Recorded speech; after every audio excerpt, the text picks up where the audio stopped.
সম্মানিত উপস্থিতি, নেশাদার দ্রব্য একটি জঘন্য ঘৃণিত গন্ধযুক্ত খাদ্য, যা পশু প্রাণী খায় না মানুষ ছাড়া। নেশাদার দ্রব্য এমন একটি দ্রব্য যাকে হারাম ঘোষণা করে বিক্রি করা হয়, যাতে ক্ষতি লেখা আছে, অনস্বীকার্য ক্ষতি হবেই হবে, এই কথা প্রকাশ করে বিক্রি করা হয়। মানুষ যে আল্লাহ তাআলা এক পর্যায়ে বলছেন যে মানুষ ওরা যারা বুঝেও বুঝে না, মানুষ হচ্ছে জেনেও জানে না, শুনেও শোনে না, কান আছে শোনে না, চক্ষু আছে দেখে না, অন্তর আছে বুঝে না, বুঝেও বুঝে না, দেখেও দেখে না, শুনেও শোনে না। উলাইকা কাল আনাম, ওরা হলো পশু প্রাণীর মতো, ওরা হলো কুকুর শ্রীগালের মতো, ওরা হলো গরু ছাগলের মতো, বাল হুয়া আদাল, বরং তার চেয়ে খারাপ। বলেন সেটা কোনটা? সেটাই হলো যারা নেশাদার দ্রব্য খায়।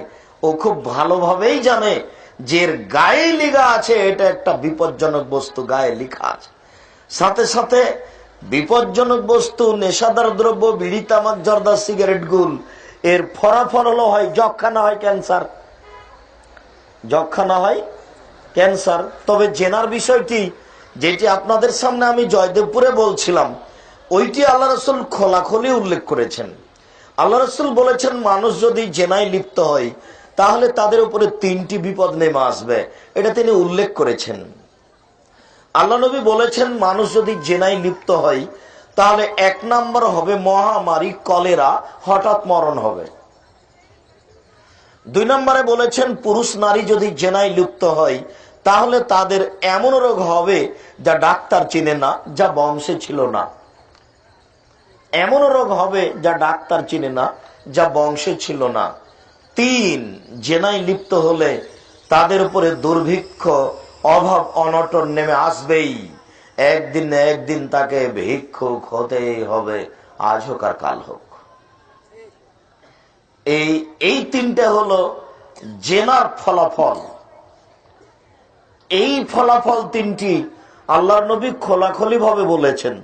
এটা আল্লাহর নবী স্পষ্ট ভাবে মুখে বলেছেন যে মানুষ জেনায় লিপ্ত হলে ওদের উপরে কলেরা নেমে আসবে, ওদের কলেরা হবে, ওদের উপরে মহামারী আসবে, ওদের হঠাৎ মরণ হবে, ওদের এমন রোগ হবে যেটা বংশে ছিল না, যেটা ডাক্তার চিনে না, ওদের উপরে দুর্ভিক্ষ নেমে আসবে, একদিন তাদেরকে ভিক্ষুক হতেই হবে, আজ হোক আর কাল হোক। যেমন সুদের ফলাফল ভিক্ষুক, সুদ খেলে একদিন না একদিন তাকে নিঃস্ব হতেই হবে। রাসূল সাল্লাল্লাহু আলাইহি সাল্লাম বলেছেন সাবধান থাকো